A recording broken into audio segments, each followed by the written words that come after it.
Today we're going to do. We're going to first read the story of David and Goliath, and we're going to read it. We're going to read it together, a little bit alternating, kind of as a dialogue. He's going to speak for David. I'm going to speak for Goliath and Saul. Now, the story comes from 1 Samuel 17, and in 1 Samuel 17, the Philistines, or the Israelites, are in a war with a group of people known as the Philistines. And the king of Israel at the time is Saul, right? And Goliath is one of the Philistines. So, I'll get into the story here a little bit. We'll each do some reading, and then Leo's going to give us a short message about the story.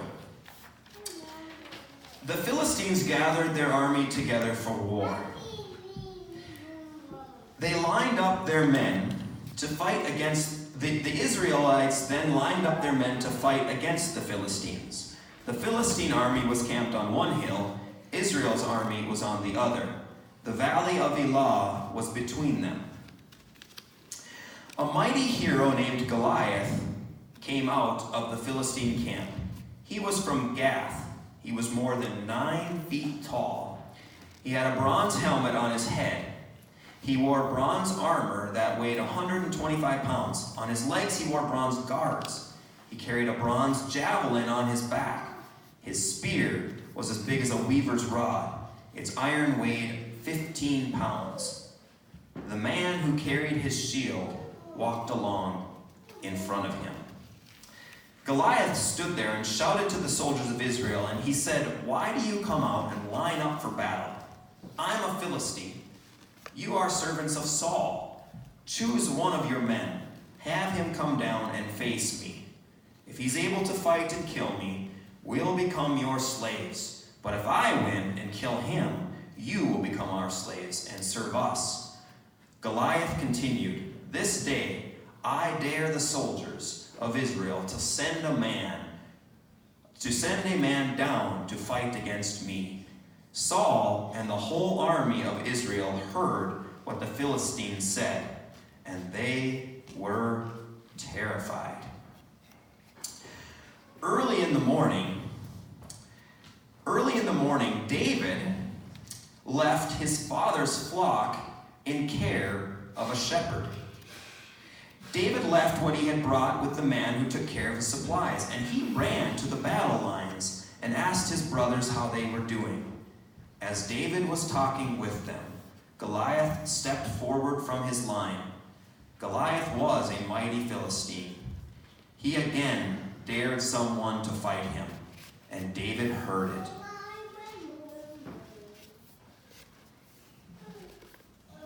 David said to Saul, "Don't let anyone lose hope because of that Philistine. I'll go out and fight him."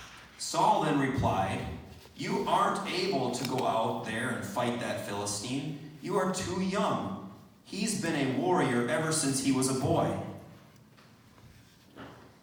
But David said to Saul, "I've been taking care of my father's sheep. Sometimes a lion or a bear would come and carry off a sheep from the flock. Then I would go after it and hit it. I would save the sheep it was carrying in its mouth. If it turned around to attack me, I'd grab its tail, I would strike it down and kill it. In fact, I've killed both a lion and a bear. I'll do the same thing to this Philistine. He isn't even circumcised. He has dared the armies of the living God to fight him.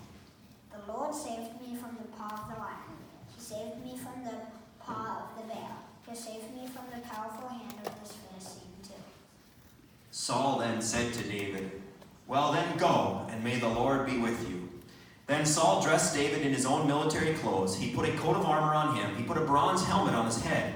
David put on Saul's sword over his clothes. He walked around for a while in all that armor because he wasn't used to it.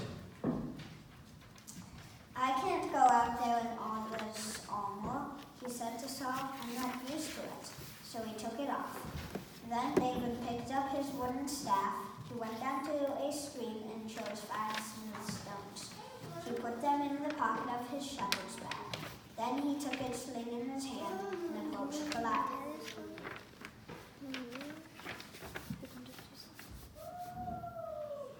At the same time, the Philistines kept coming closer to David. The man carrying Goliath's shield walked along in front of him.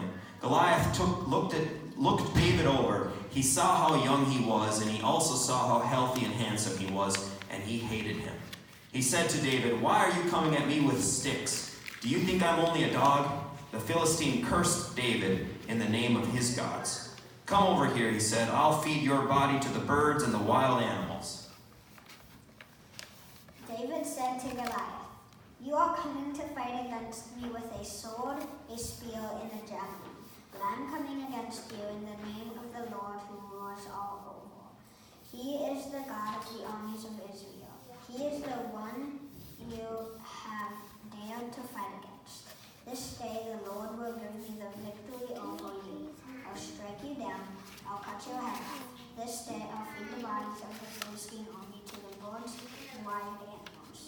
Then the whole world will know there is a God in Israel.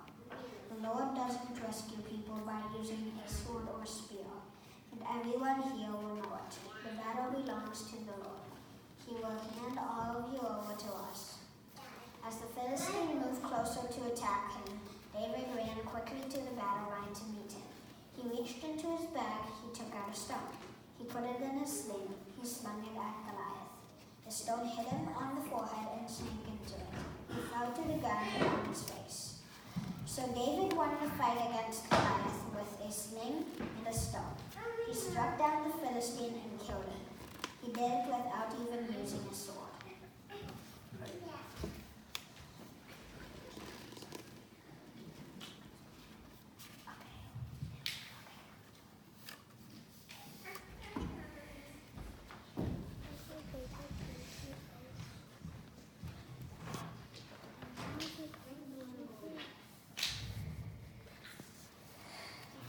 So I want to talk about how courageous David was when he went up and fought Goliath.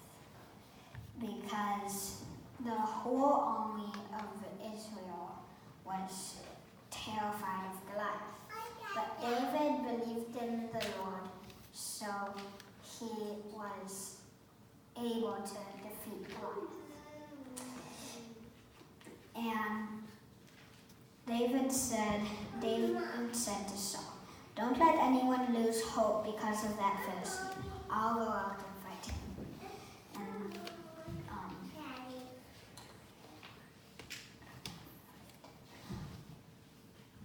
so the whole army was terrified. But Saul, after a little bit of talking, Saul said to David, "Go and may the Lord be with you." He believed that David could do it because David believed in the Lord.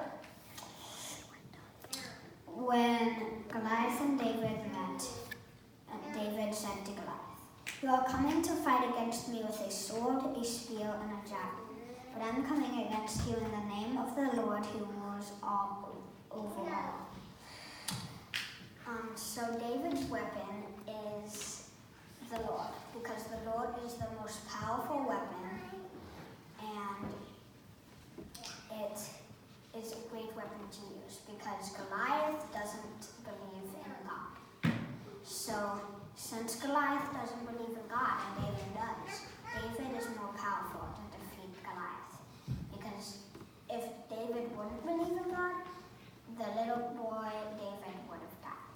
So he needed to believe in God so that he will live and that the Israelites will not be slaves of the Philistines. This book, David and Goliath, makes me feel courageous, and it makes me feel like I will be able to defeat Goliath if I believe in the Lord. So if all of you believe in the Lord, good things will happen.